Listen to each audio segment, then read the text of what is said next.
আসসালামু আলাইকুম রহমতুল্লাহ। কেমন আছেন আমার প্রিয় ভাইরা?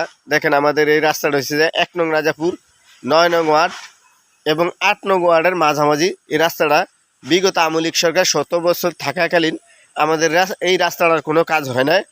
দেখেন আওয়ামী লীগ সরকার যাওয়ার পরে আমাদের এলাকার কিছু গণ্যমান্য ব্যক্তি এই রাস্তাটা আমাদেরকে বলছে বরাদ্দ আনছে, আনার পরে রাস্তাটা তারা মাটি ফেলাইছে।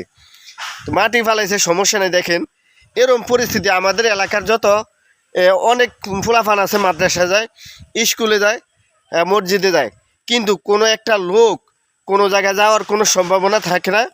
কী বাজে যাবে ভাই? এত বেদর হইলে আমরা তাদেরকে বলছি যে এইভাবে হোক আমাদের এই রাস্তাটা আপনার কমপক্ষে 2-4-5 গাড়ি বালু ফেলাই দেন, তো মানুষ হাইটটা একটু মসজিদে যায় নামাজ পড়তে পারবো।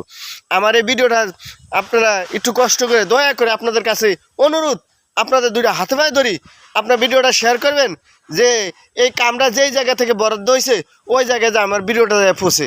এ দেখেন পরিস্থিতি কী বাজে, মানুষ হাঁটবো ভাই সান হাঁটার কোনো এটার হাঁটার কোনো লাইন নাই, সম্পূর্ণ সব হচ্ছে বেদর আর বেদর।